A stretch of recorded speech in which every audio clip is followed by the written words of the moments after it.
60 seconds and counting. We are go for Apollo 7 at this time.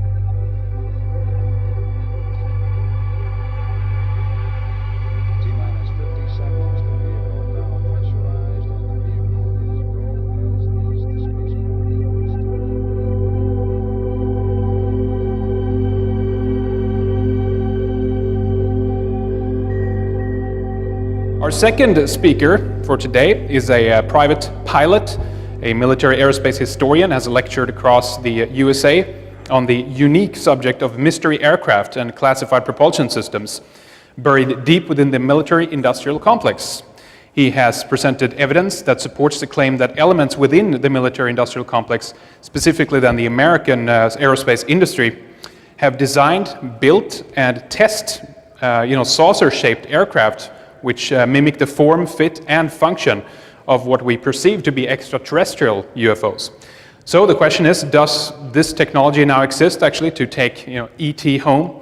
Well, he's done a lot to dig out information about the black budget, off-black budget, special access programs that have laid the financial groundwork for those who have been developing secret aerospace mega projects.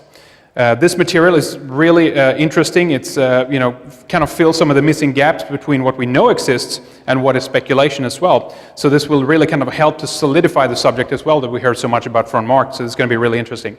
He's going to talk to us about the man-made versus ET issue. So give a big round of applause for Michael Schratt. Well, good morning, everyone. I want to thank you for giving me the opportunity to join all of you today. What I'd like to do for you today is give you a brief overview of some of the classified aircraft that have been developed within the military-industrial complex. I want to talk about some aircraft that might be considered UFOs, but may actually be man-made craft. I want to discuss the black budget, and then I also want to talk about some crash retrievals. But really, I want to have some fun with this presentation, and we've got quite a bit of material to go over here. I thought I'd begin with this interesting entry that was put into a book published in 2007 called The Reagan Diaries. And here on page 334, this is Reagan speaking to. It says, "Lunch with 5 top scientists. It was fascinating. Space truly is the last frontier. And some of the developments there in astronomy are like science fiction, except they are real. I learned that our shuttle capacity is such that we could orbit 300 people.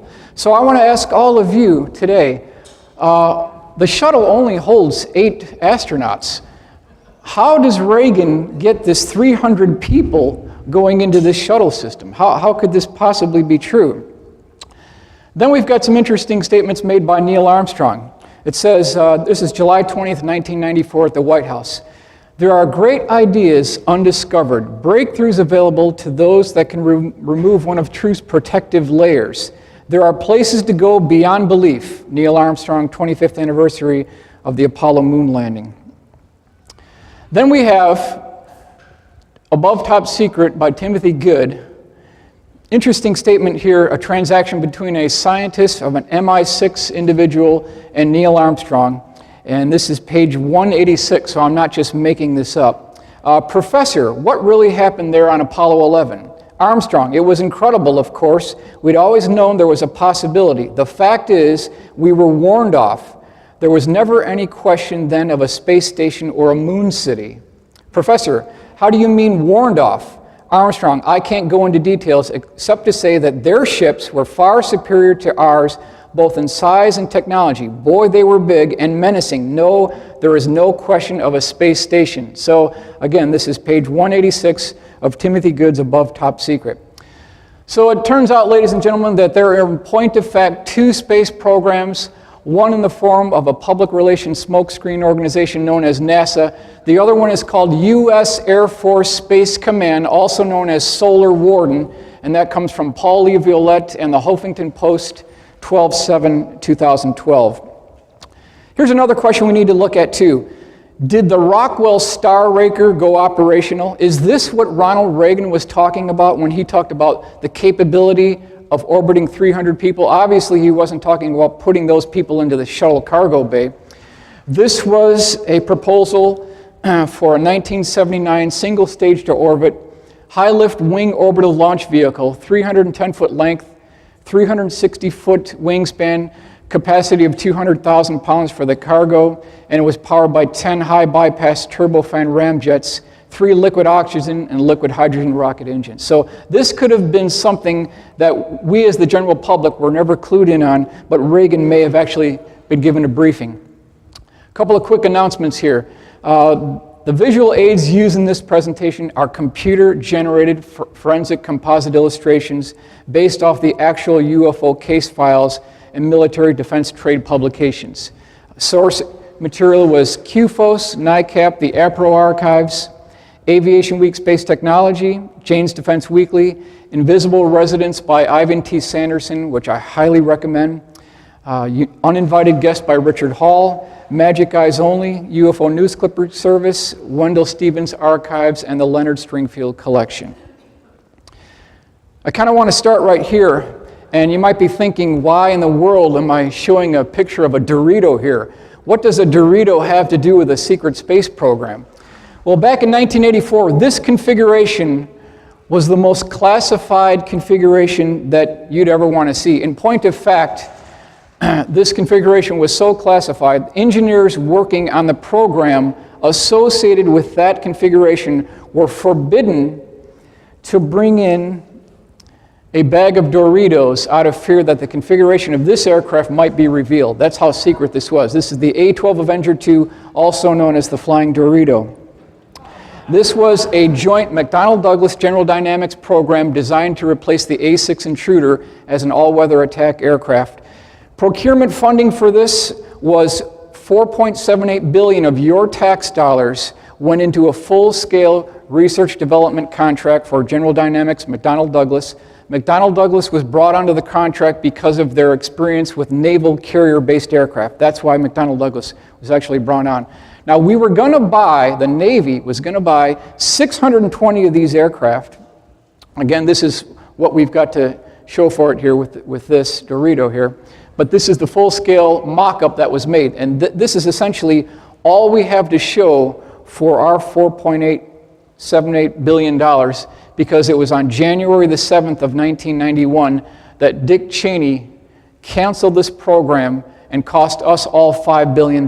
So I've been looking for about a decade now, trying to track where our money disappeared to. Since we as taxpayers have funded this program, we own these type programs, we have every right to question authority, and this is something that we really should keep in mind. Different publications, Los Angeles Times, New York Times, Washington Post, they talk about $57 billion jet for Navy is canceled, citing cost overruns. Cheney kills Navy attack plane, stealth jet for Navy is canceled. So I want to give you something to hang your hat on here. According to C-SPAN, and I've got all the dates here so you can verify this for yourself, they said, quote, over 3 million pounds of material have been cut on the A-12 Avenger II program. That was July 24th, 1991. So you've got all this material, all these hardware, all these tooling type things. Where did all this go? What do we have to show for our $5 billion? Since Lockheed Martin bought the General Dynamics Aeronautical Division, your point of contact is a woman by the name of Karen Hagar. She's the public affairs person, and by all means, please ask her where your $5 billion portion went. I've included her email address. Her telephone number is 817-763-4085. Okay? Please ask her where your $5 billion went. I mean, it's unbelievable. It's so highly secretive that I said, come on, guys, can't you guys even give me a washer from the program? Just give me a washer. They wouldn't even do that. So I commissioned our good friend Mark McCandlish. I said, Mark, these guys are going to play it like this. Would you please put together an illustration depicting what the A-12 Avenger II would look like on the assembly line? And this is what we came up with, and it's a really good drawing by Mark McCandlish. And so, ladies and gentlemen, I believe that this is probably the closest we're ever going to see regarding the A-12 Avenger II program. However, there may actually be more to this story than meets the eye. There might be something secret going on with the A-12 Avenger II. This is a letter written to a colleague of mine by the name of Lee Graham. This is from Armin Victorian, date December 30th, 1992. I want to bring your attention to this bottom section down here. And he says, Section A, Navy's A-12 prototype was completed and flown by Lockheed. Completed and flown by Lockheed. Okay.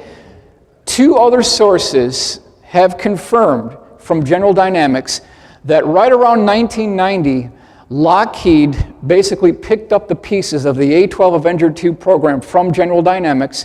They've confirmed that there were, in point of fact, 2 assembly lines running at General Dynamics. One was the Navy version, which was canceled by Dick Cheney January 7th, 1991, and there was a secret Air Force version of this aircraft. Now, when Ben Rich, who is the head of the Skunk Works between 1975 and 1991, when his team at the Skunk Works took a look at this edge here, they noticed that a single straight edge was very bad for radar cross-section. So Lockheed Skunk Works engineers designed a notch into the trailing edge. They also clipped the wingtips to reduce the radar cross-section, and that is the AX-12 Air Force version of the A-12 Avenger II, which is completely black. Now, back in 2000, a 1/3 scaled-up version of this aircraft, which is used as a stealthy troop insertion aircraft, was actually built by Lockheed. It's between the F-117 in size and the B-2. So there's this interim aircraft between those two aircraft. That aircraft was sighted over Amarillo, Texas by multiple eyewitnesses. And then in last month, I was with Steve Douglas, who's another aircraft researcher, and we were at this exhibit here. This is a very interesting hangar complex that they have on the other side of the tarmac, and he brought his radio with him, and he overheard the term Little Area 51 at Cannon Air Force Base. So it appears that there's a smaller version of Area 51 at Cannon Air Force Base. Now we've got the Boeing Phantom Works bird of prey. This was declassified October 2002 under the Bush administration. $67 million procurement funding from Boeing on this particular program. It made 38 test flights between 1992 and 1999.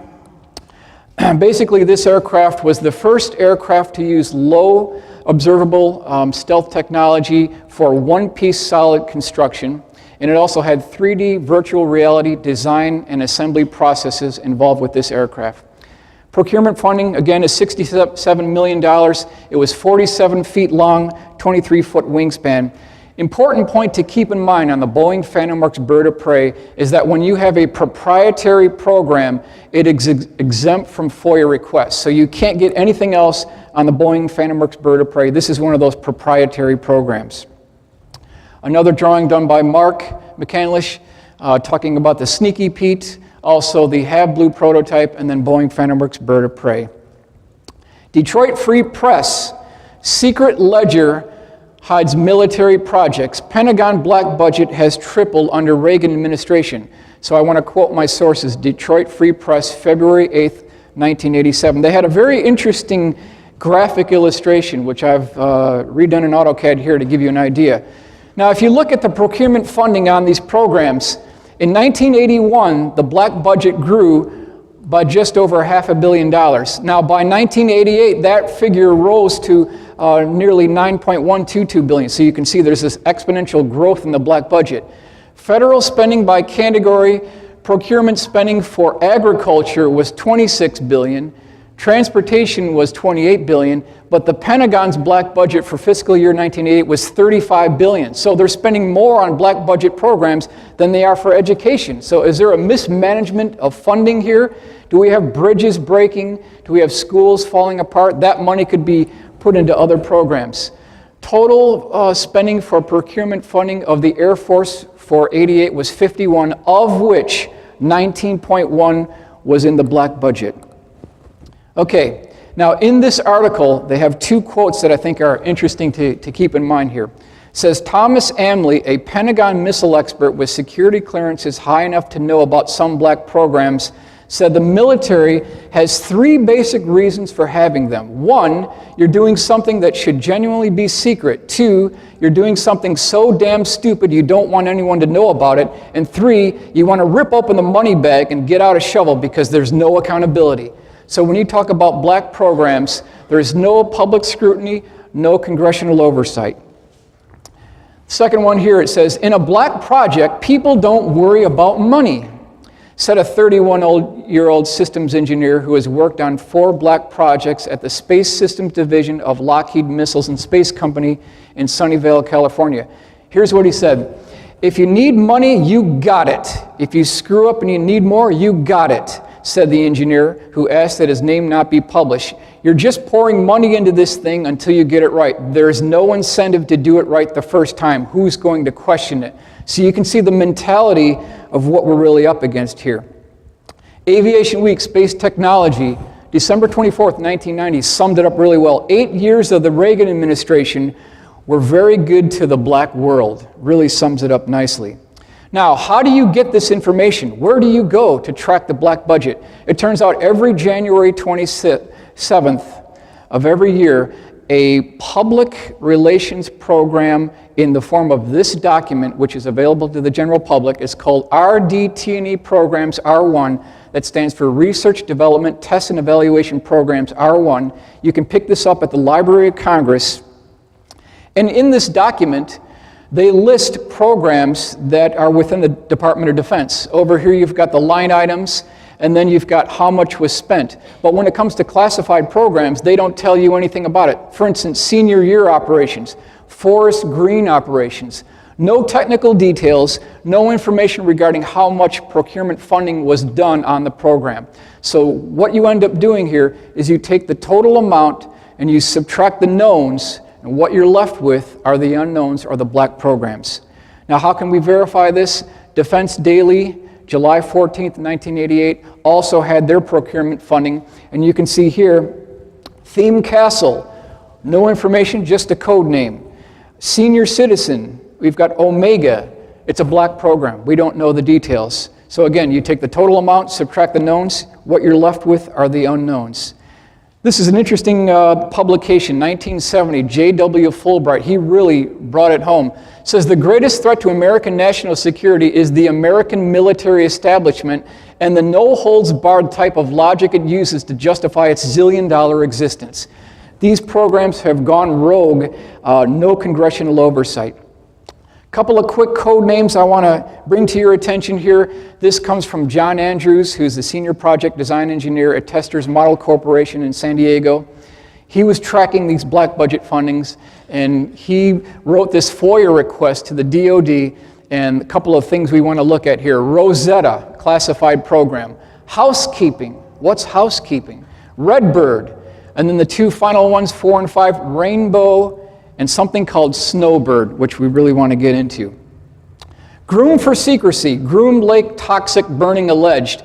Las Vegas Review-Journal, March 20th, 1992. They really did a good job on this article.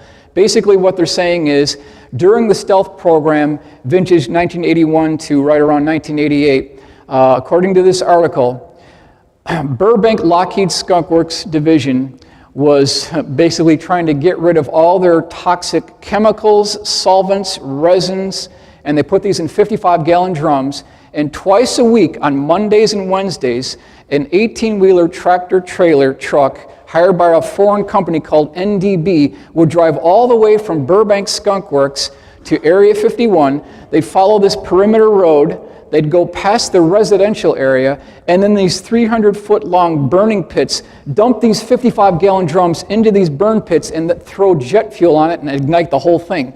So I ask all of you, is it any wonder that our Area 51 engineers are dying of cancer when you've got this acrid, toxic smoke burning and flowing right over the residential area? So I'm zooming in to Area 51. That's the world's largest runway. You could put one space shuttle landing on either side and still have 5,000 feet between the 2 aircraft. And then I'm going to zoom into this area.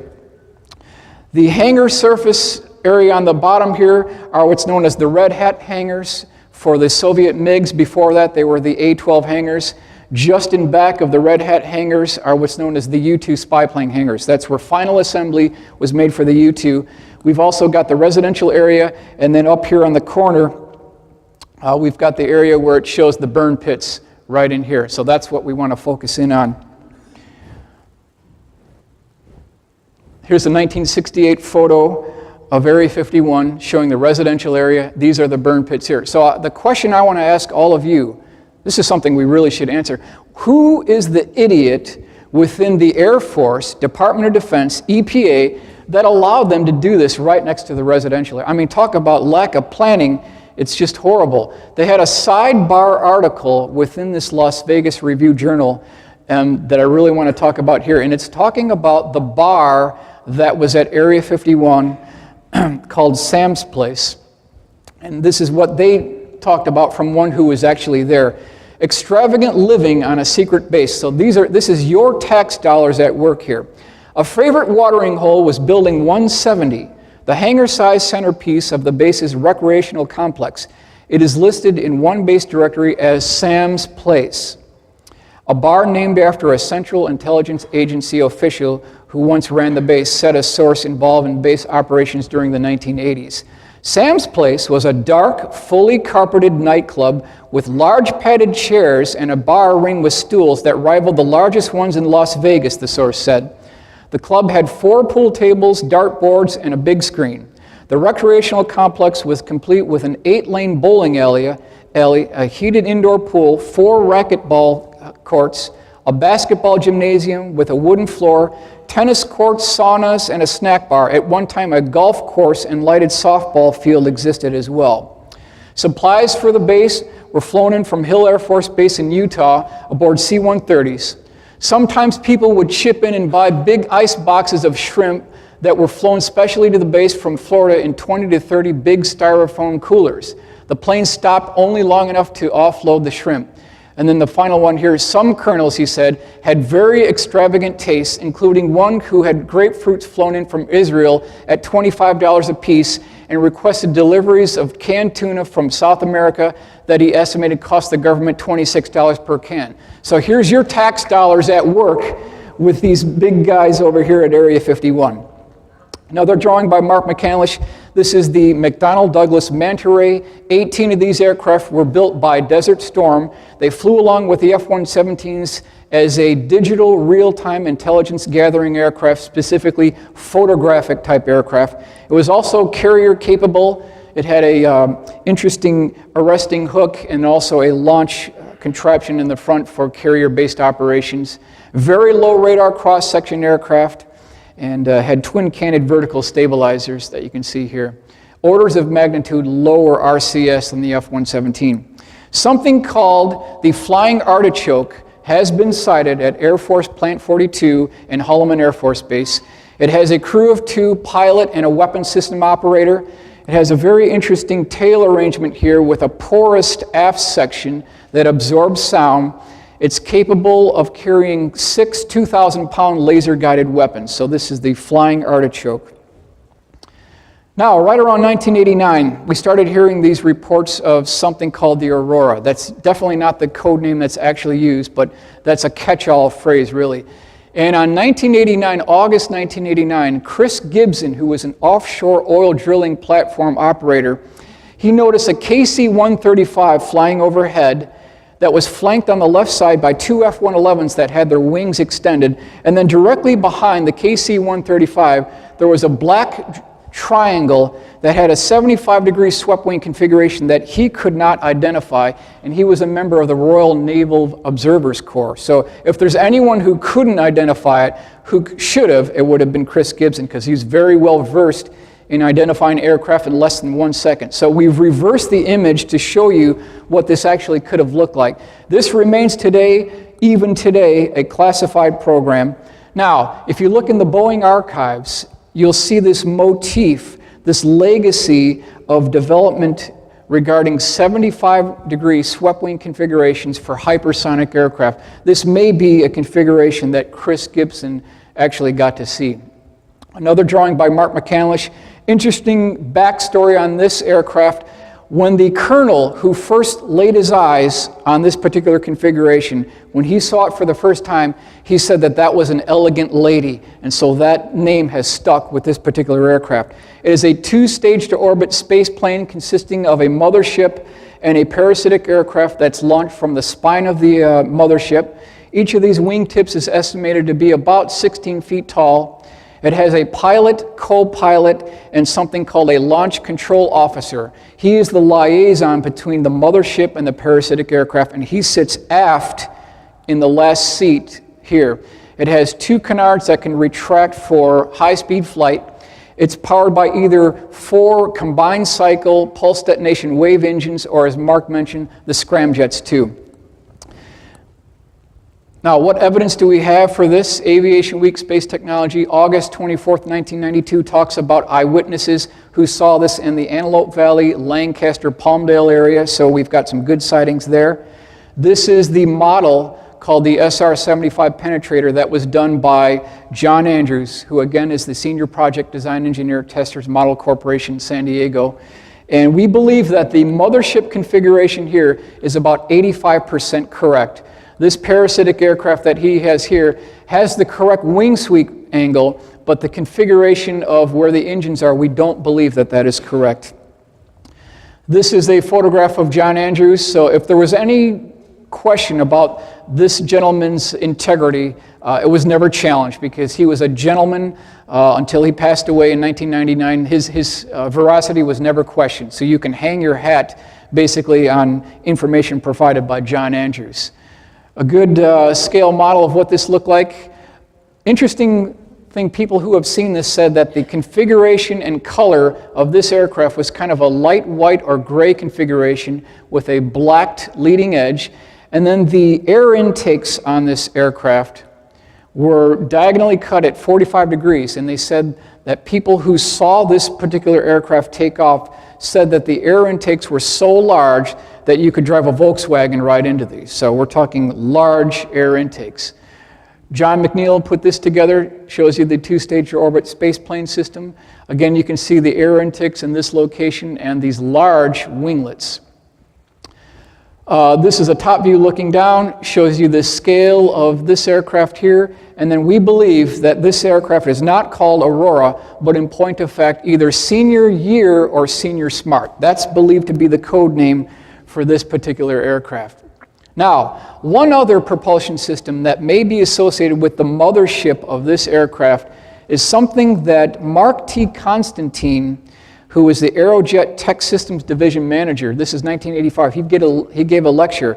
Here is one propulsion system that may be associated with that 2-staged orbit spaceplane system. Here's what he said: the air turbo ramjet, or ATR, is a combined cycle air-breathing engine which we commonly refer to as cold turbine technology. By combining the rocket engine and air-breathing engine technologies, the ATR can achieve static thrust-to-weight capability in excess of that available from our most advanced turbojet and turbofan engines. The ATR continues to produce thrust as Mach number increases, which enables acceleration to more optimal cruise altitudes of 90 to 120,000 feet at Mach 5. So this is exactly the kind of speed range we're talking about here. But then there's a question that comes up, this strange anomaly that comes up. This took place May 30th, 1991. John Andrews, who we mentioned before, put in a telephone call to Ben Rich. And this is something that Ben Rich volunteered. He wasn't prodded by John. This is something that Ben Rich came up with. This was published in the 1993 OFNI World Almanac, so I want to give you the source of where this came from. The Spanish translation to English here is, if I were to use the word snowbird, I would be in jail. If I were to use the word snowbird, I would be in jail. What is Ben Rich talking about? What could be so secret, so classified, so unacknowledged that Ben Rich would get thrown in jail for even using the word snowbird? I mean, what's actually going on here? It turns out in 1982, Pratt & Whitney, who has a long history with Lockheed because they developed the J-58 that powered the SR-71, they developed something called a magnetohydrodynamic drive, also known as an MHD. A couple of quick points. Utilizes electric and magnetic fields. So this is not an engine, ladies and gentlemen. This is a drive system. There's no moving parts. It probably is the propulsion system for Snowbird, developed by Pratt & Whitney in 1982. Speeds above Mach 20. So that's way out there in the speed regime. Hypersonic Aurora, what could this thing actually look like that uses the MHD drive? Something that Jane's Defense Weekly, December 12th, 1992, had a really good article about the configuration. Again, we see this 75-degree swept wing configuration, so there's this motif that's going through the 1960s all the way up to the 1992 article here. Now, Wizard of Oz, somewhere over the rainbow. Is this, is there more going on here? Somewhere over the rainbow. This is the song that Dorothy sang in this very popular movie. Is there something more going on here, or is this just a song here? Let me bring your attention to this letter from Robert Jameson to John Andrews, February 28th, 1994. Here's what he said. It says, he was a military monitor. On 367.7, I overheard a conversation between a KC-135 tanker at 47,000 feet calling Rainbow 1 that they were on station. Approximately 7 minutes later, Rainbow 1 called quote-unquote Big Boy for a fill-up. The tanker returned the call but said if you would turn on your lights, it would be easier to find you. Rainbow 1 told the tanker to go to Secure Channel G, end of transmission. So, if the Aurora is launched over the top of the mothership called Rainbow, somewhere in the ocean west of Hawaii, is that where we get the term somewhere over the rainbow? If Rainbow is the mothership aircraft, it's a possibility. Aviation Week, Space Technology. November 11th, 1991. We're not going to read the whole thing, but just the top here. 2 unusually loud sonic booms heard along the west coast from San Diego to North Las Vegas, Angeles, may have been producing high-flying classified aircraft returning test ranges in Nevada. So they were talking about airquakes, not earthquakes, but airquakes. So I actually contacted Caltech and I said, can you give me your data for October 31st, 1991? And this is the actual result. They call it a sonic. At the exact same time this aircraft flew over, it triggered all these instruments from Caltech and the Geologic Institute. So, ladies and gentlemen, I believe this might be one of the most conclusive pieces of evidence for a quote-unquote Aurora aircraft. Now, the most important thing to keep in mind here is that these airquakes, these aircraft flying over Catalina Island, going over downtown Los Angeles, always occurred on a Thursday morning. A Thursday morning at like 6:58 a.m., 7:05 a.m., repeatedly on the last Thursday of the month during 1991 and 1992. Always on a Thursday. Why a Thursday? Because in the black world, Area 51, Air Force Plant 42, test flights are done on a Thursday because Monday, Tuesday, and Wednesday are used for prep. Thursday is the test flight, Friday is the debrief, Saturday and Sunday there's no one there. And so that's why Thursdays are very apparent in the black world. This is an article, a paper that was received by Lee Graham from the United States Department of Interior. It says, Dear Mr. Graham, in response to your letter of 31/1992, please find enclosed a copy of data recorded by a seismograph at Catalina Island for the sonic boom of January 30th, 1992. So if you look at what's done here, here's what he says. Last Thursday of the month, Thursday, October 31st, 1991, and remember, these tick marks are 1 minute apart. So boom, right? This is your Aurora returning from an overseas mission. Now, about a minute later, another boom right here. So you might think, oh, that's that mothership, right? Returning along with it. The mothership isn't even back yet. It doesn't even fly the same pattern. So this might be either an F-16 or an F-15 flying as a safety chase aircraft. So it's not the mothership flying with the parasitic aircraft. Again, Thursday, June 27th, 1991, last Thursday of the month, boom. About a minute later, another boom. So this is, again, seismic instrument readouts. Thursday, November 21st, 1991, we have another boom here, and then it says, bingo! It must be an American bird. They didn't want to work on Thanksgiving Day. So this time, it wasn't on the last Thursday of the month, it was the week prior. So you know, ladies and gentlemen, this is one of ours. There's no doubt about it. There's no doubt about it. Catalina Island, Thursday, January 30th, 1992, 7:17 a.m., another boom. And then about a minute and a half later, number 2. So you can see you've got this parasitic aircraft flying over Catalina Island. It wakes everybody up in the morning in Los Angeles, and then a chase plane follows it. Here's the track returning to Area 51, going over Catalina Island, Los Angeles, waking everybody up, then heading north of Edwards Air Force Base, going into Tonopah Test Range, and then into Area 51. So I want to give you kind of a brief cross-section of what their flight pattern looks like. Again, Catalina Island, Thursday, April 16th, 1992, 6:58 a.m. Always on a Thursday, always on a Thursday. Mount Wilson, April 16th, 1992, Thursday, 7:02, another one. It just goes on and on. The evidence is overwhelming. Okay, so here is a typical snowbird mission profile flight path. This came from Jim Goodall. I asked Jim, I said, Jim, what's the flight path of these aircraft? And so he said, this is Jim Goodall's interpretation of what these aircraft may be flying. He believes, ladies and gentlemen, that this is a nuclear proliferation monitoring aircraft, because at the fall of the Soviet Union, they had to figure out a way to monitor all this fissionable material that was kind of loose within the former Soviet Union. So he believes it's a nuclear proliferation monitoring aircraft. So what you do here is you start at Area 51. You take off from Area 51. You take up a magnetic heading of 310 degrees. You fly over Alaska. At this point here, you're still with the mothership. You're at about 30,000 feet at Mach 1.7. It's at this point you launch from the mothership. You pour the coals to it right here. You go over Russia. You make a 90-degree left-hand turn. You start heading south. You're over Turkey. You're over Israel. Right in this area right here. Once you get down here, you make another turn. Now you pour the coals to it right here. You're heading back. At this point, you're over here. Now you're near Hawaii. You're starting to make a left-hand turn. Now we're heading into California. That's where we go over Catalina Island. This is where we wake everybody up at 7:02 a.m., right back to Area 51. So that may be the mission profile of what these aircraft are actually following. Now, this is something I got from the John Andrews collection, which I was fortunate enough to acquire. This is 14th August 1981, letter to Ben Rich, former head of Lockheed Skunk Works between 1975 and 1991.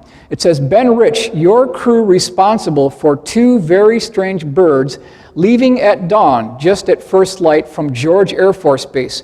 One white, one gray, said to be very Lippish-like, good acceleration, good climb, don't loiter around George, and not seen for the rest of the day. So John included a sketch of something that may have departed George Air Force Base, August 1981. Now, turns out that there's some very good information from Bill Scott, who's the former Rocky Mountain editor of Aviation Week Space Technology. This is March 6, 2006, talking about a program called Black Star. It appears, ladies and gentlemen, that there are 2 versions of this technology. There's one built by Lockheed that's launched from the spine of a mothership, and then Boeing has one called Black Star, which is airdropped from the belly of the craft. So that's the different kind of configurations that are used. This is a Steve Douglas illustration with an XB-70 type configuration. Is there any proof to back this up? This is a U.S. patent, February 7th, 1982, 1989 by Boeing, and they include a parasitic aircraft that actually fits up inside an indented section under the belly of the mothership. So we've got patents to back this up. We've got eyewitnesses reported within that article that also talk about this as well. Then we come across this particular letter to Pete Ames from John Andrews. It says, 22nd February, 1994. The place, Kadena Air Force Base. The time, the weekend of 13th February, 1994. It says, emergency call from manned aircraft to expedite recovery at Kadena Air Force Base, coming from north, tracked speed at Mach 4.2. Diversions for other aircraft in area. Aircraft recovered and quickly placed in secure hangar. Red 3 lockdown declared by base. Other pilots landing kept and slept in ready quarters. One white-gray C-5 launched from Holloman Air Force Base. 3-day lockdown at base. So something made an emergency landing at Kadena Air Force Base. And this is the configuration per the Bill Scott article. They also mention that there was a solid rocket booster that is loaded into the aft end of this vehicle. So we're definitely talking at least Mach 4.2 for this particular configuration. The truth is out. Air Forces Monthly, March 1997, September 26, 1994, was the date of an event that has never been talked about in American press. I had to get an overseas publication for this. And the details regarding this case was a top secret aircraft believed to have been a classified variant of the YF-23 by Northrop. Had a crew of 2. On the application of military power, somehow the landing gear collapsed right up here on the nose gear, and this thing kind of ground to a halt. The pilots were fine. They had to tow it back to a hangar. It stayed in that hangar for 2 nights, and it had a tarp over the midsection. The aft section and the forward section was still exposed, so people could see what this thing actually looked like. On the 3rd day, a C-5 Galaxy was flown into RAF Boscombe Down. This is where this took place. And as they were departing, air traffic controllers and monitoring public on the ground overheard the transmission that this C-5 Galaxy was going to KPMD.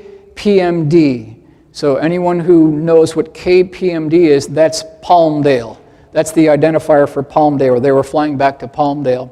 This is the configuration of what we actually believe this aircraft looks like. Was a variant of the YF-23 2-seat aircraft with 2 inward canted vertical stabilizers, other than the YF-23 version that has 2 outward canted vertical stabilizers.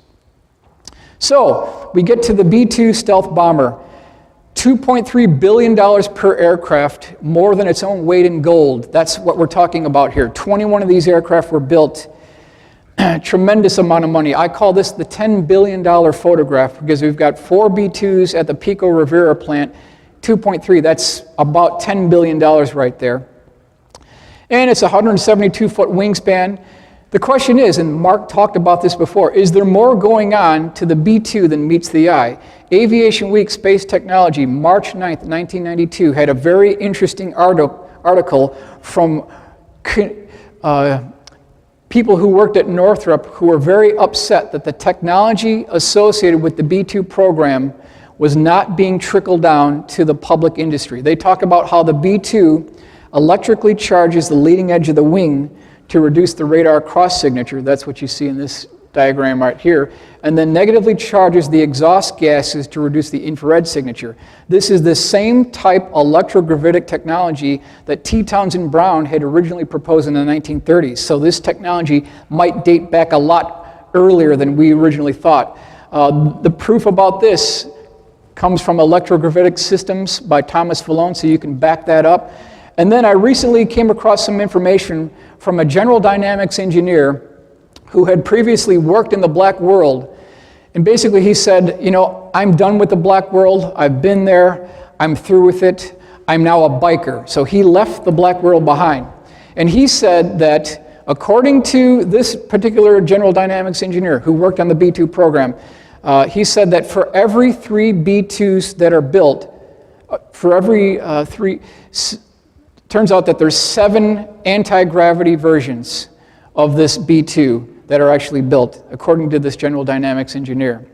Now, September 1967, a naval combat veteran by the name of Jack Pickett, who I was really good friends with, he's no longer with us, he claims that during September 1967, he was a publisher of the NCO Club newspaper, and they were going down a perimeter road at MacDill Air Force Base, which is in Tampa, and they got to this area right here, which is called the base scrapyard. And when he got there, he looked over the chain link fence and saw 4 of the most incredible aircraft that he had ever seen in his entire life. Just an incredible configuration. They measured 20, 40, 70. The largest one was 116 feet in diameter. They all had the same configuration, but different sizes. They had tricycle landing gear. There was an air intake on both sides of the pilot's compartment, and then this very huge vertical tail that tapered back to the pilot's compartment had control surfaces along the circumference of the disc. So this is September 1967. This is the long-range bomber version of this aircraft. According to Jack, he was told that this was used as a long-range reconnaissance bomber during the Cold War. And so he asked a lot of questions from the general who was over at MacDill Air Force Base and inquired about putting together an article for the base publication newsletter.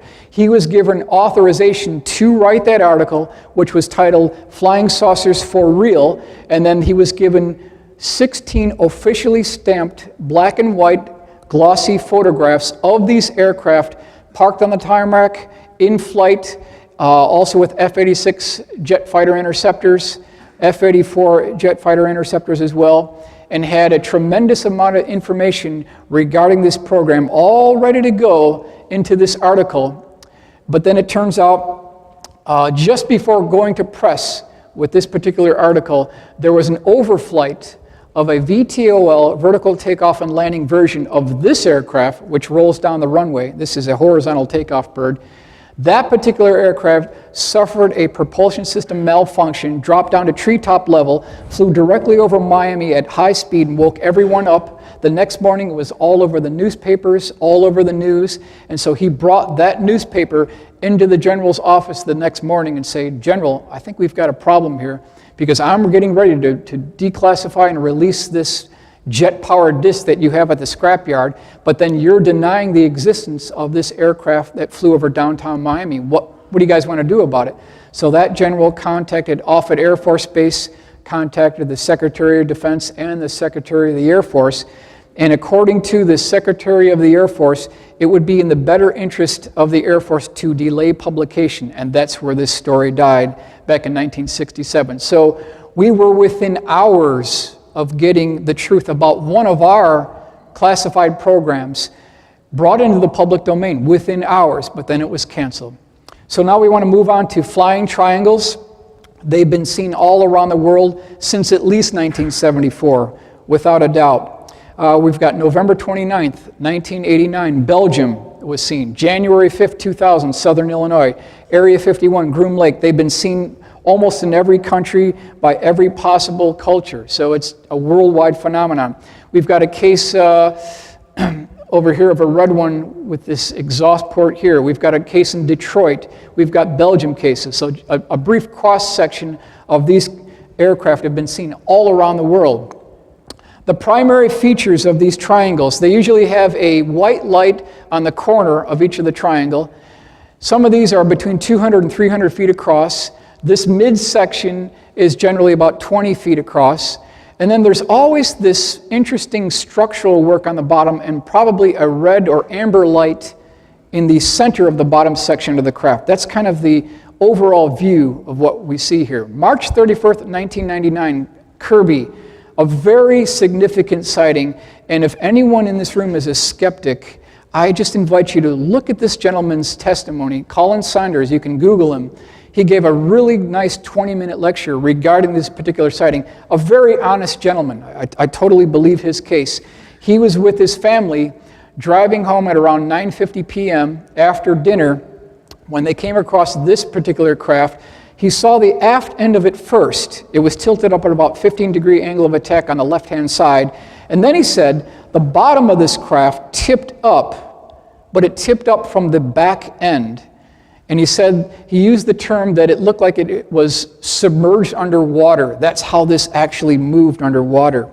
Here's the view of what it looked like from the aft end. He said it was totally silent, and then he said it had these very interesting raised box sections on the top of the craft. The exterior pictorial version of the exterior of the craft looked like a flowing liquid mercury. It was almost alive. And he said that it was his belief that these extruded sections here were part of a docking mechanism with a larger craft. So as this thing flew over, he could see the bottom of it. It also had these raised sections as well. And then as this thing flew over, you can see a forward section right here. It disappeared from view, but then way off into the far horizon, there was a much larger ship that had a red light on one side and a green light on the other side, and he said that this particular aircraft appeared to be trying to dock with that larger craft. So that may be the reason for these interesting raised sections here. This thing was approximately 50 feet across in conjunction with a Cessna 172 that has a 27-foot wingspan. Here's Colin Sanders here. Here's his UFO model. And when I saw that UFO model, I said, wow, I want to have one of those. So I took his technical blueprint, and then in AutoCAD, I put together this schematic drawing here, which is a cardboard stock model. And I produced this for each and every one of you. So you can have a black and white version of this, so you can build your own UFO at home, which is an actual authenticated case. This is what the model looks like right here. This is what the bottom of it looks like right here. And so I have one for each one of you. Now, November 22nd, 1985, 15 miles northwest of Madison, Wisconsin. Very interesting case because of this interesting tube section on the bottom of this aircraft. But we don't only have the illustration, we've got the eyewitness testimony. It says the underside of the craft resembled, quote, the back of a refrigerator, like a collection of condensation pipes that ran back and forth. So keep that in mind kind of as we proceed here. I asked the question, is that what you would expect to see on the bottom of an alien spacecraft? I mean, really, I thought you aliens were 100 million light years ahead of us, and yet you're flying around in these vehicles that look like the back of a refrigerator? Someone's lying to you, folks. Someone's lying to you. I can assure you that. January 5th, 2000, this was the first mass sighting of triangular aircraft after the year 2000, seen by at least 4 police officers, seen by a miniature golf owner who said that this craft looked like a 2-story ranch fly right over his golf course. Very well documented case. Another case for skeptics that might be sitting on the fence. Please examine the January 5th, 2000 overflight of southern Illinois by these triangular shaped craft. Some of these had a red and green section in the aft portion. Always these white lights at each of the corners, and then an amber or red light below the belly of the craft. Newspaper clipping service picked this up. It was seen over DuPont County, multiple counties within southern Illinois, not too far from St. Louis. May 23rd, 2001, Allen Park, Michigan. This gentleman saw this craft fly over his taxi, actually, blocked out the stars as it flew over. April 3rd through the 5th, 1975, Lumberton, North Carolina. This craft was seen by multiple police officers. It had an interesting cutout notch section in the back end of the triangle, red lights along the leading section here, and then a high intensity white light that was shining down a beam onto the ground, seen by multiple eyewitnesses. This is the cutaway drawing here and shows you kind of an isometric view. This is the row of the lights on the leading edge of the craft. Again, this cutout section is another motif that we see throughout these different craft. Now, this is a very interesting case that I got from David Marler, who is the premier researcher in triangular UFOs. We don't have a date, but we know the location was Oregon.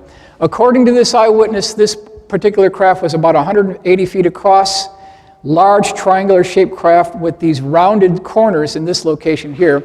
According to the eyewitness, this particular craft parked itself, hovered about 20 feet above the river, the Little Pudding River in Oregon, and then it started dropping down this 8 to 10 foot diameter metallic tube, went right into the river, started sucking up this water, and then he noticed that right next to this tube, water was coming out too. So the water's going up, water's coming down, and then he said there was a blue beam of light that exited off the left end of the craft.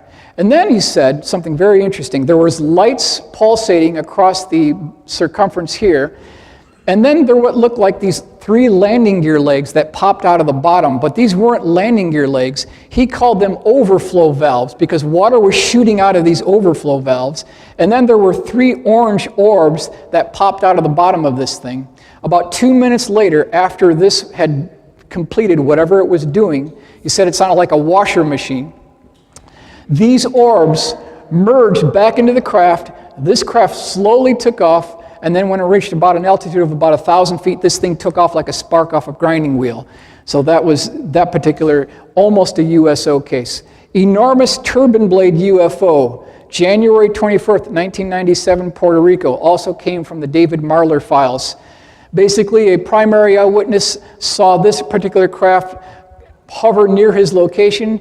Now, if you look at the size, he estimates between 500 and 800 feet across. We're talking a massive ship here. Multicolored lights along the leading portion of the vehicle. Then he said it had this section on the bottom that had these rotating turbine blades. But it was his impression that these turbine blades were rotating far too slow to support this vehicle. So there's no way it could be the primary source of propulsion, according to the eyewitness. He also said that there was a strange being that had a pear-shaped head on a transparent cupola or dome section of this aircraft.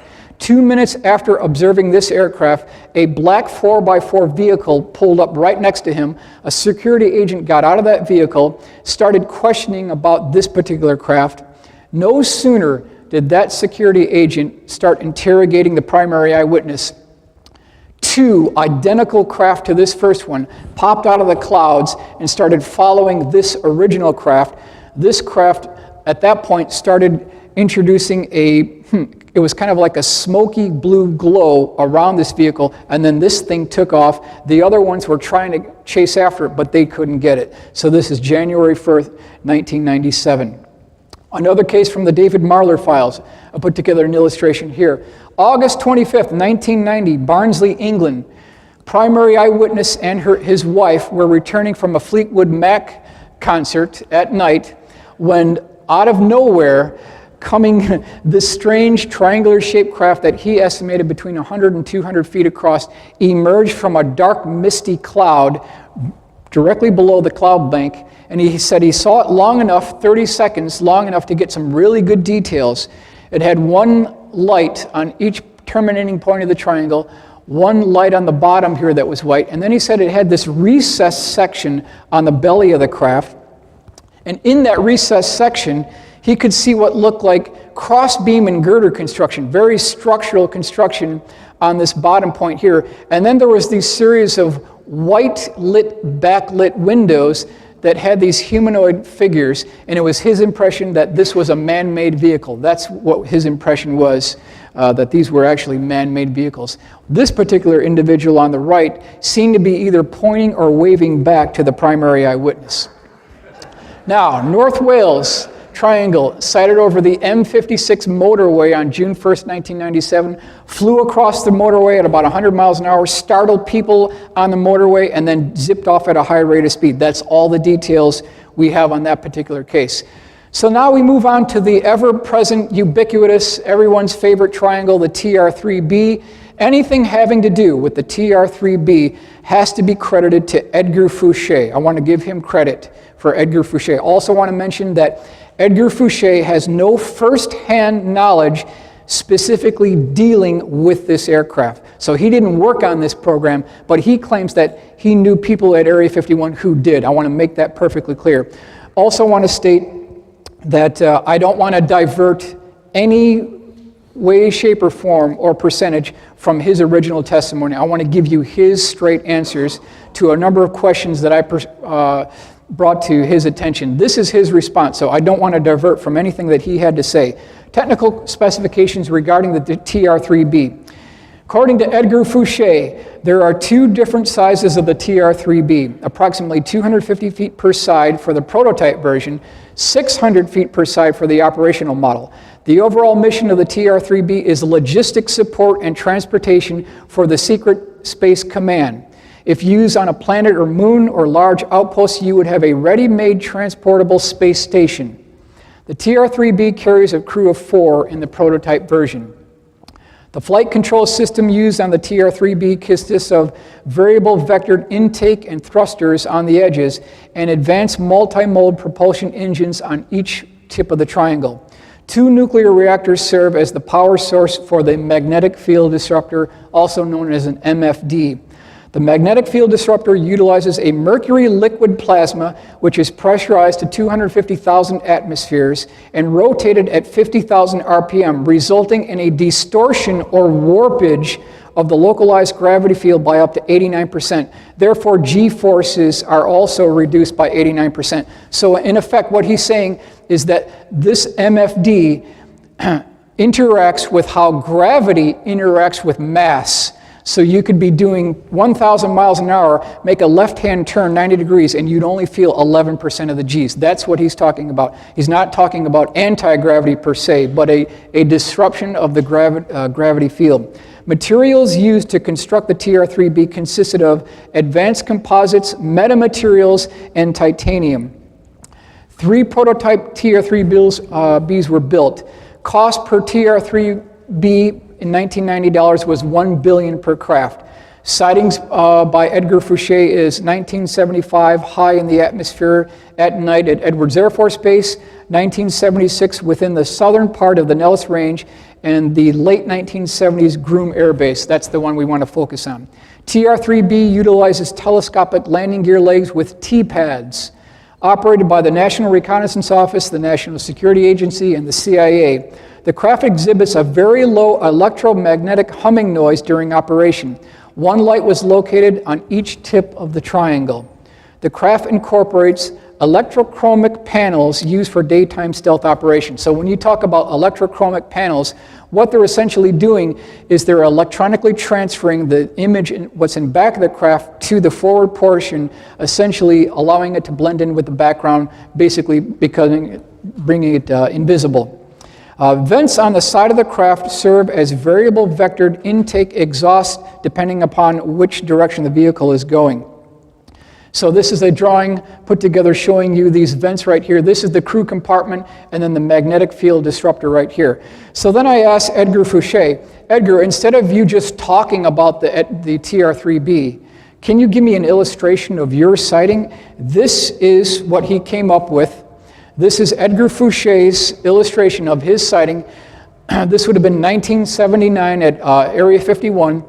This is Avionics Building Number 9, the Avionics Laboratory at Area 51. Again, this is the longest runway right here. And he was going from the Avionics Laboratory to a blue blacked out windowed bus, Air Force bus.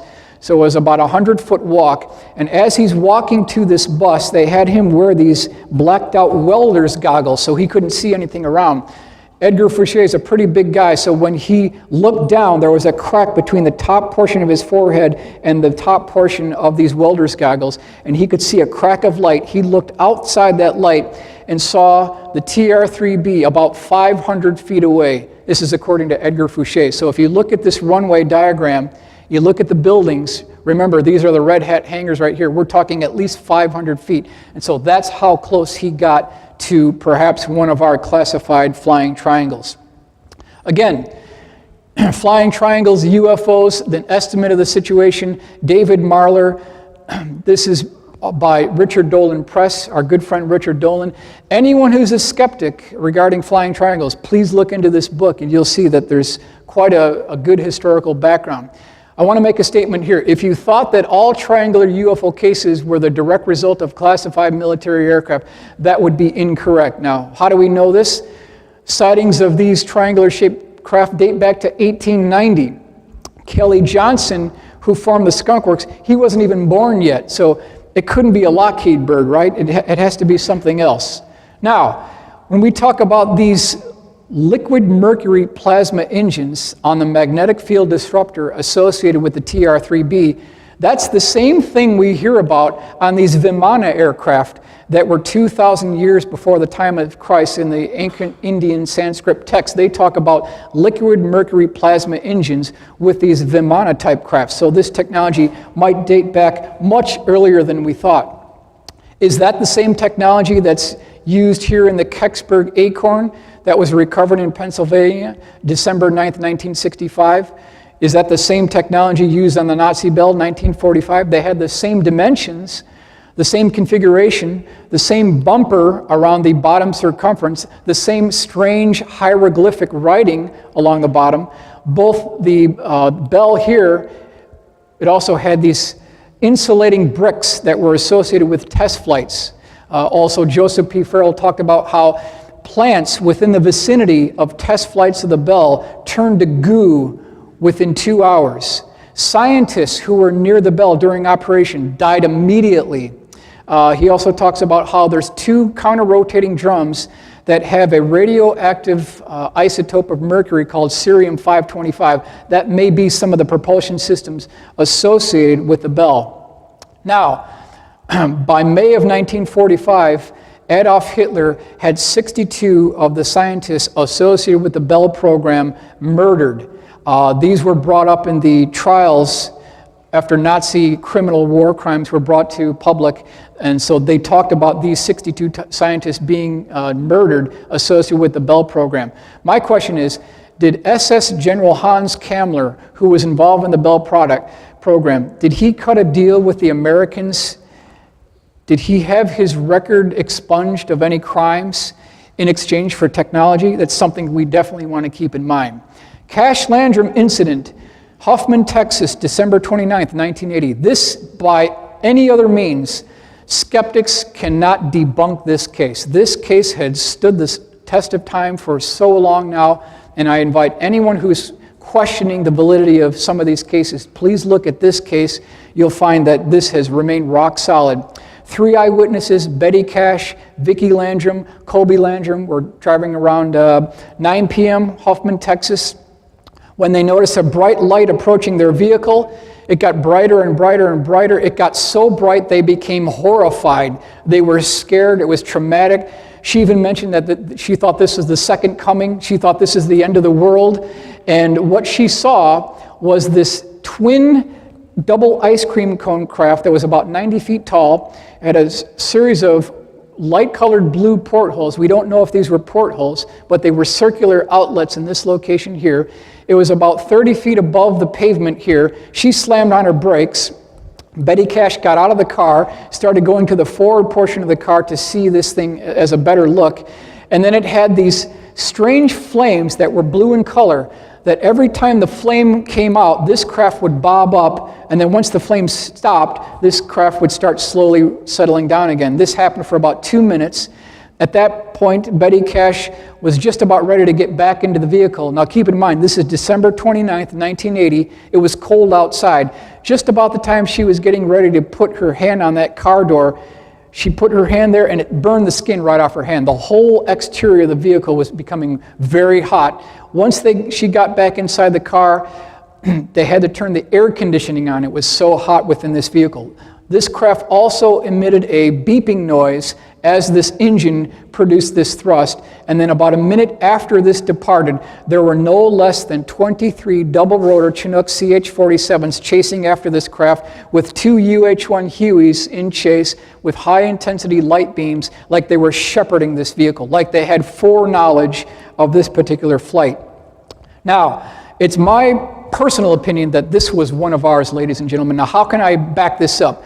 If you look at this hearing before the Subcommittee on Research and Development, Joint Committee on Atomic Energy, this is the Aircraft Nuclear Propulsion Program, July 23rd, 1959. Once you start looking at this document, you start finding out how much the United States Air Force, the U.S. Navy, the Atomic Energy Commission spent on procurement funding on the NEPA program, the Nuclear Energy for Propulsion of Aircraft. Combined, they spent almost $1 billion by 1960.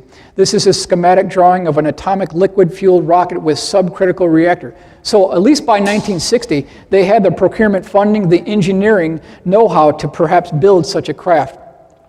Here again, aircraft nuclear propulsion system, different cutaways within that diagram to back this up. So again, we have a legacy of technology, paperwork to back this up. I believe that this was a test flight of one of our original NEPA programs. It was an early NEPA program.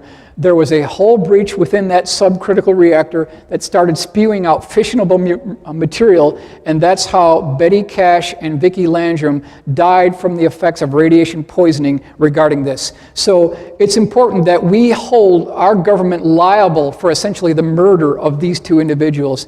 This case was actually never heard of in court. It was thrown out of court due to lack of evidence. Now, significant statements by Ben Rich regarding advanced aerospace propulsion systems and technology. Ben Rich, very interesting gentleman. I met with his son, Michael Schratt, at the RAND Corporation. He was very nice, didn't reveal any secrets, but important to keep in mind, Ben took over the reins of the Skunk Works from Kelly Johnson in Burbank back in 1975. He headed the Skunk Works until 1991. And I want to really bring out some points here that I think are very important regarding what Ben Schratt said about the technologies that we're talking about in this conference. Now, according to Ben Schratt, and you can verify all these, they've been authenticated. I invite you to check this out yourself. We did the F-104, the C-130, the U-2, SR-71, F-117, and many other programs that I can't talk about. We are still working very hard. I just can't tell you what we're doing. Wright-Patterson Air Force Base slide presentation, September 26, 1992. Again, the Air Force has just given us a contract to take ET back home. We already have the means to travel among the stars, but these technologies are locked up in black projects. It would take an act of God to get them out to benefit humanity. There is an error in the equations. What equations is he talking about? There is an error in the equations, and we have figured it out and now know how to travel to the stars, and it won't take a lifetime to do it. So what equations is Ben Schratt talking about here? It is time to end all secrecy on this, as it no longer poses a national security threat, and make the technology available for use in the private sector. It says we have some new things. We are not stagnating. What we are doing is updating ourselves without advertising. There are some new programs and certain things, some of them 20 or 30 years old, that are still breakthroughs and appropriate to keep quiet about. Other people don't have them yet. And then it says here, September 7th, 1988, AIAA lecture, so you can back that up too. I wish I could tell you about the projects we are currently working on. They are both fascinating and fantastic. They call for technologies once only dreamed of by science fiction writers, according to Ben Schratt. What could that mean? Now, this is a new group that maybe some of you haven't heard of before. I got this from the Huntington Library from the papers of Ben R. Rich. The Skunk Works is always busy. It's fortunate that we are able to turn out a breakthrough about every 10 years. The airplanes that we are building today, you won't hear about for another 10 years. Anything you can think of, we can do. And if not, maybe we have already done it. I cannot talk to you about anything we are doing today or have been doing probably for at least 5 or 10 years. If you saw the configurations I have on my desk today, they're mind-boggling, because if you can think of it, we can design it at the Skunk Works. So that's according to Ben Schratt. And ladies and gentlemen, I don't think you're going to get a better group of comments regarding advanced aerospace propulsion systems. Now, John Andrews, who we mentioned before, was very good friends with Ben Schratt. These two gentlemen, over decades, played this word Scrabble game where Ben Schratt would kind of submit little hints to John, and that's how he was able to design the F-19 stealth model that turned out to be the highest selling plastic aircraft model of all history. Over 1 million units were sold. So John Andrews wrote a letter in 1986 to Ben Schratt regarding his personal opinion of UFOs, even of crash retrievals.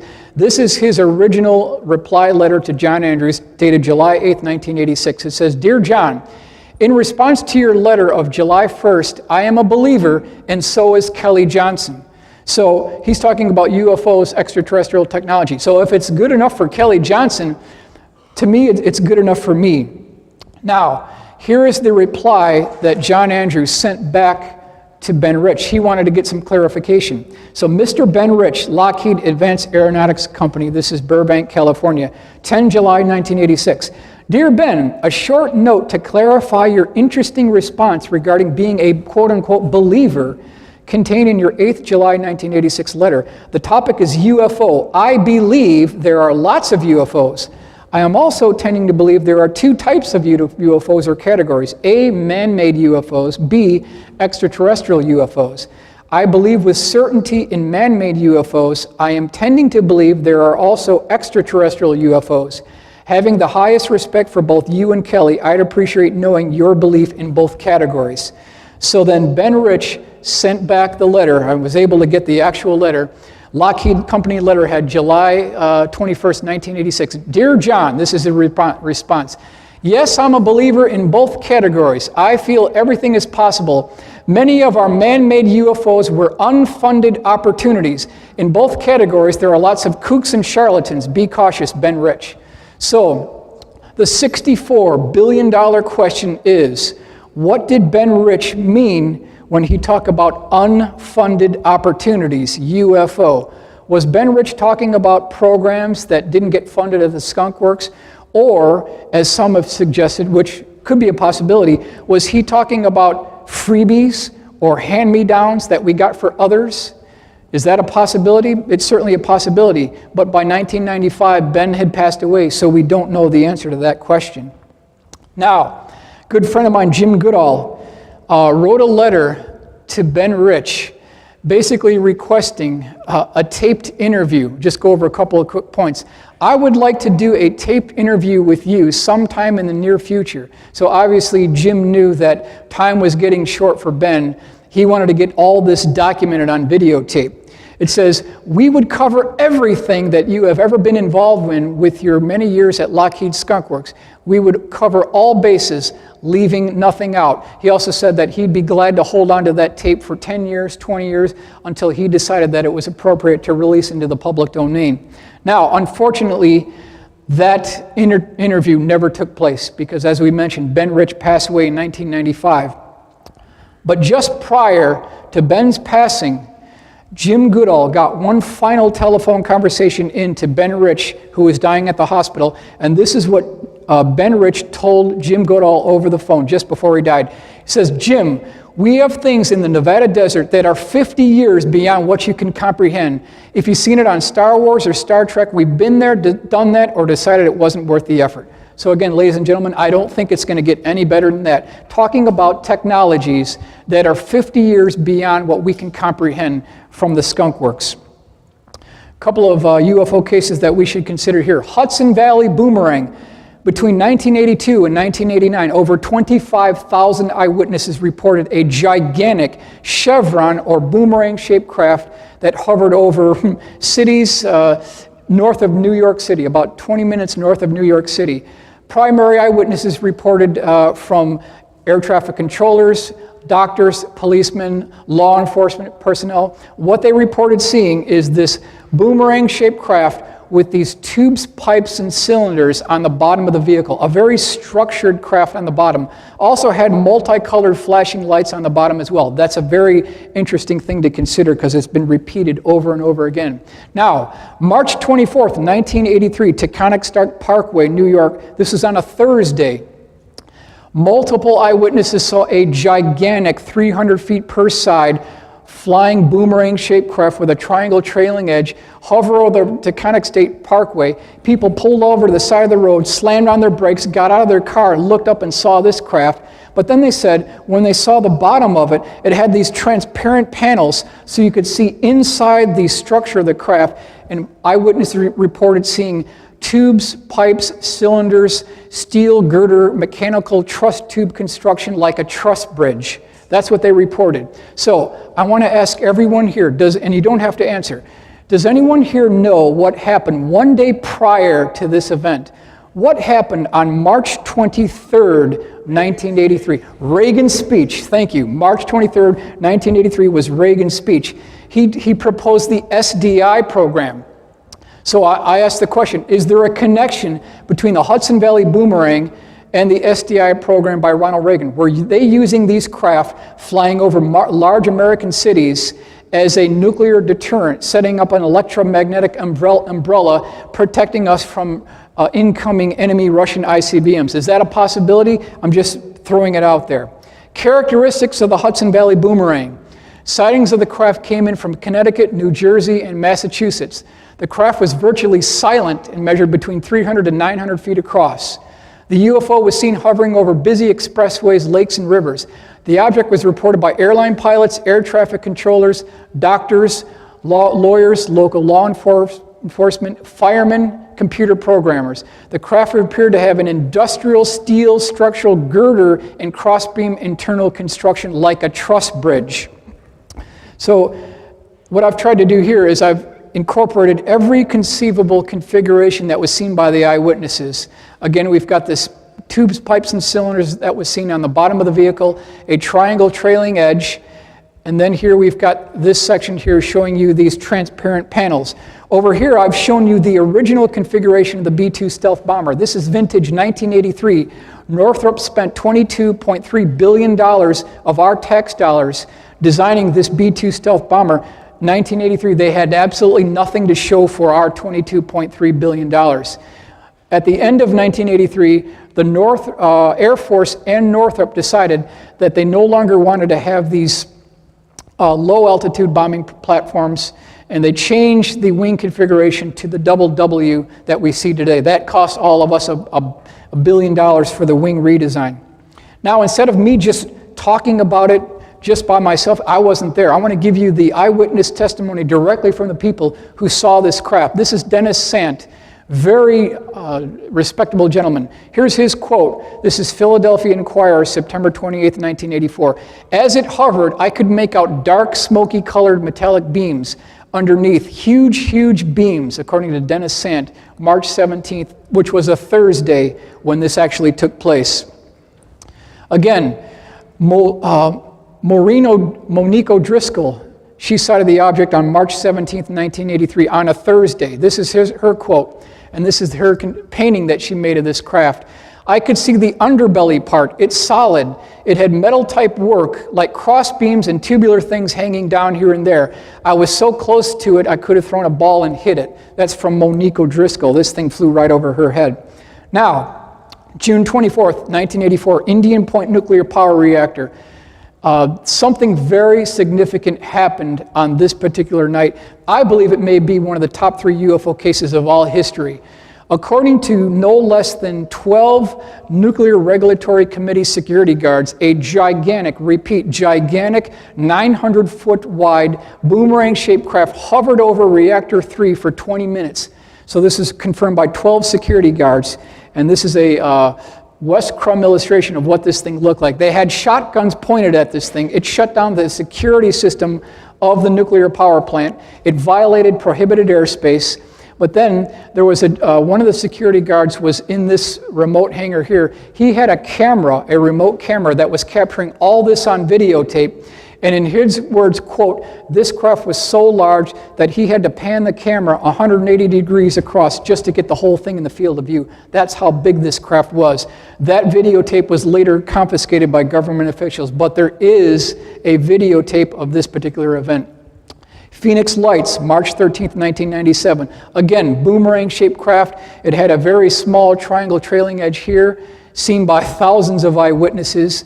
Of course, the government tried to explain it away as flares, but I question how could flares start out north of Prescott, go down through prohibited airspace at Sky Harbor Airport in Phoenix, and then continue down all the way to Tucson. Flares can't go that far. Eyewitnesses reported that the lights on this vehicle, they didn't look like just lights, but they were canister or studio lights that were embedded into the lower belly structure of the aircraft. Phoenix Lights, we've also want to cover the Belgium Triangle. This is November 29th, 1989. This is the newspaper clipping from the report talking about a gigantic 300-foot per side. Some eyewitnesses reported that this was over a football field inside. Also, we have the section here where the whole entire field section was lit up by the light that this craft emitted. A couple of quick reference points on this here from the Sun, July 23rd, 1991. We are under a sort of siege by high-tech flying machines. These craft are clearly the product of an advanced society and are under intelligent control. Their shape, size, speed, and the way they move are unlike anything known on Earth. These UFOs are technological marvels. They operate with a propulsion system unlike anything man has ever seen. Several eyewitnesses described the craft as big or bigger than an aircraft carrier or as big as a football field. One witness said that while the object was flying directly overhead, one could not see the front part and the end at the same time because it was too big. The craft had the capability of hovering and at times would suddenly accelerate so rapidly that it would be across the horizon in a second or two, and sometimes it would flash right back. In many cases, people saw structure underneath the craft, which included heavy metal parts, crisscross effects, diamond-shaped work, and tubular things here and there. So that's important to keep in mind. This was also tracked by 2 F-16s that got within 20 miles of this particular craft. It also released hundreds of small objects that were on the bottom of it, and then during this particular Belgian wave, flying squares, rectangles, platforms, and a manta ray-shaped craft were also seen by the eyewitnesses. So it wasn't just triangles that we were seeing here. Here is the illustration of this F-16 attempted intercept. This thing was going at about 250 knots, accelerating to about 1,800 knots within 2 seconds. That's equivalent to about 40 G's acceleration. Now, under normal circumstances, that would kill pilots, but if they're using another type of propulsion system, that may not be the case. Now, what are we talking about? Is this a man-made vehicle? We have the same tube, pipes, and cylinders configuration on the bottom of the Belgian triangle that we looked at on the Hudson Valley Boomerang. Here's the radar track here from the onboard F-16 targeting radar. There were 3 independent ground radar tracking stations that also track this on radar. I want to bring your attention to a manta ray-shaped craft that was also seen December 1st, 1989. The movement of the lights was kind of like back and forth, and it looked very similar to the Knight Rider TV series in 1980s, Knight Industries 2000. That's the movement of this light. It also looked like the Cylon Centurion helmets that were used in the 80s TV hit Battlestar Galactica. But the most important point I want to bring to your attention here, and this comes from Joseph Jones, who's another black aircraft researcher. He states that it was a joint program between Lockheed Skunk Works and British Aerospace. This is vintage 1984, 1985. They were developing something called Triangulum. That was the code name for this aircraft. And they were working on something called an EM drive.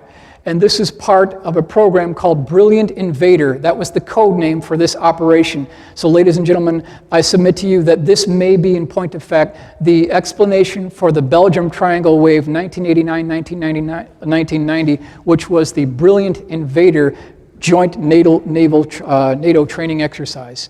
Knight Rider shows you the configuration of the lights in this location, also the Cylon Centurion helmet here. Now, what evidence do we have to back this up?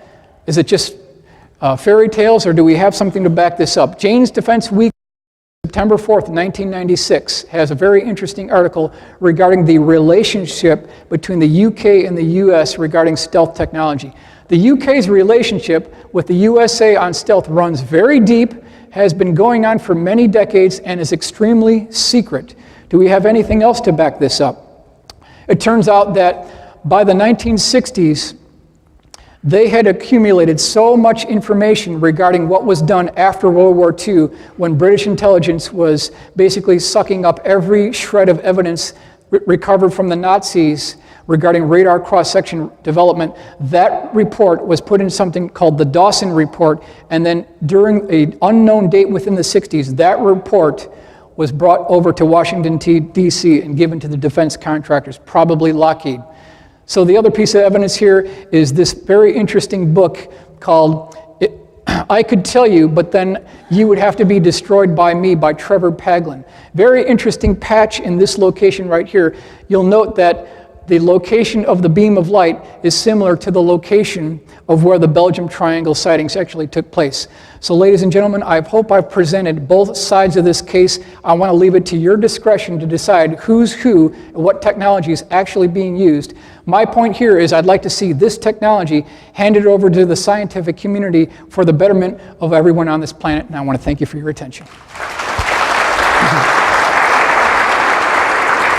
Excellent. Very good. Thank you.